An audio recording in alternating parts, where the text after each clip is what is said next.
Boxganj union সমিতি চট্টগ্রামের junior বৃত্তি পরীক্ষা উত্তীর্ণদের মাঝে পুরস্কার বিতরণ অনুষ্ঠিত। বক্সগঞ্জ ইউনিয়ন সমিতি চট্টগ্রাম এর উদ্যোগে জুনিয়র বৃত্তি পরীক্ষা 2025 উত্তীর্ণ শিক্ষার্থীদের মাঝে পুরস্কার বিতরণ করা হয়েছে।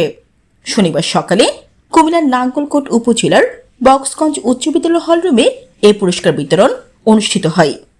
এতে বক্সগঞ্জ ইউনিয়ন সমিতি চট্টগ্রামের সভাপতি কাজী মোহাম্মদ শহীদুল্লাহ সভাপতিত্বে এতে প্রধান বক্তা হিসেবে বক্তব্য রাখেন বক্সগঞ্জ ইউনিয়নের সাবেক চেয়ারম্যান গোলাম রসুল।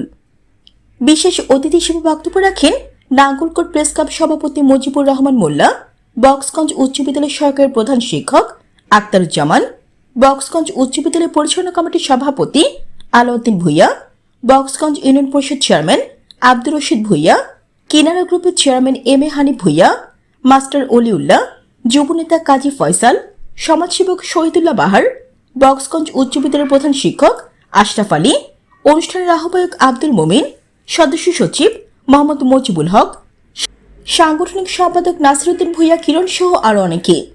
অনুষ্ঠানটি সঞ্চালনা করেন বক্সগঞ্জ ইউনিয়ন সমিতি চট্টগ্রামের সাধারণ সম্পাদক আবুল হাসান শিমুল। জানাতুল আফসানা, এই নিউজ 24 টিভি।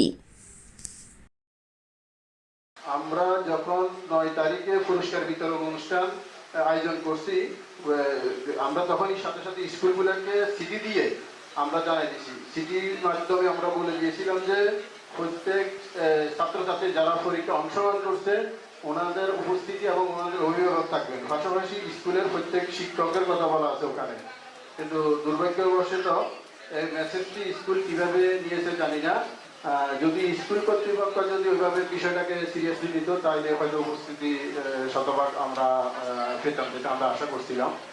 আসলে চট্টগ্রাম থেকে বক্সগঞ্জে যারা এই স্কুলগুলোর যে কন্ডিশন, আমরা গত কয়েক বছরের রেজাল্টের যে অবস্থা দেখছি, ওই অবস্থা থেকেই আমরা চিন্তা করলাম আমরা বক্সগঞ্জের মানুষ, বক্সগঞ্জের ছেলে হইয়া যদি বক্সগঞ্জের যে পরিবেশ, এই পরিবেশ থেকে যদি আমরা অন্তত একটা বৃত্তি পরীক্ষা নিই, তাহলে কিছুটা যদি এখানে পরিবর্তন আসে তাহলে সেটাই আমাদের বক্সগঞ্জের ছেলে হিসেবে সেটা আমাদের সার্থকতা।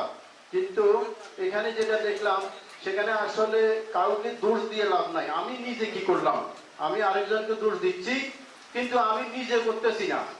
আমি নিজে কি করতেছি, আমি যখন বৃত্তি পরীক্ষার ফর্ম ফিল আপ করার জন্য ফর্ম দিয়ে গেলাম, বললাম আমরা কোনো টাকা নিচ্ছি না, আপনারা শুধু আপনাদের স্কুল থেকে যেসব বাচ্চাগুলো পরীক্ষায় অংশগ্রহণ করবে তাদের থেকে 1 কপি ছবি, তারপরে ওদের জন্ম সনদের কপিটা, তাহলে আমরা জানতে পারবো কোন গ্রামের কোন বাচ্চাটা পরীক্ষা দিল বা সে পুরস্কার পাইলো কিনা।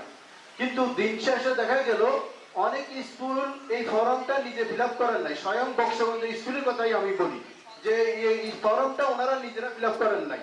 আসলে কাউকে দোষ দিয়ে তার মানে কি আমি নিজে ব্যর্থ, আমি আরেকজনকে দোষ দিয়ে লাভ নাই, কারণ আমি করি নাই। আমি যদি করতাম তাহলে কিছু না কিছু হইতো। বক্সগঞ্জ স্কুল থেকে আমরা 3 বার ফেরত যাওয়ার পরে তারপরে আমাদের ফর্মুলেশন, এটা আসলে অভিযোগ আকারে নেবেন না, এটা আসলে দুঃখের বিষয়। এটা আপনাদের যদি সহযোগিতা থাকতো, আমাদের প্রোগ্রাম, আমরা যারা আয়োজক, আমাদের যে শ্রম গ্রাম, পাশাপাশি আমাদের এখানে শহীদুল্লাহ বাহার ভাই এবং আমাদের সাবেক চেয়ারম্যান, ওনারা শুরু থেকে যে পরিমাণ শ্রম গ্রাম আমাদের সাথে দিচ্ছে এবং ওনাদের সবসময় সহযোগিতা আমাদের সাথে ছিল, নাহলে আমরা সিটং থেকে এই বক্সগঞ্জে এসে এই প্রোগ্রাম আমরা আসলে করতে পারতাম না। তো আসলে আমরা শুধু করি কি, আমরা বলতে চাই, আমরা শুনতে চাই না। আমরা কি করি, নিজেরা করতে চাই না, অন্য কি করছে সেটা নিয়ে আমরা কথা বলতে চাই।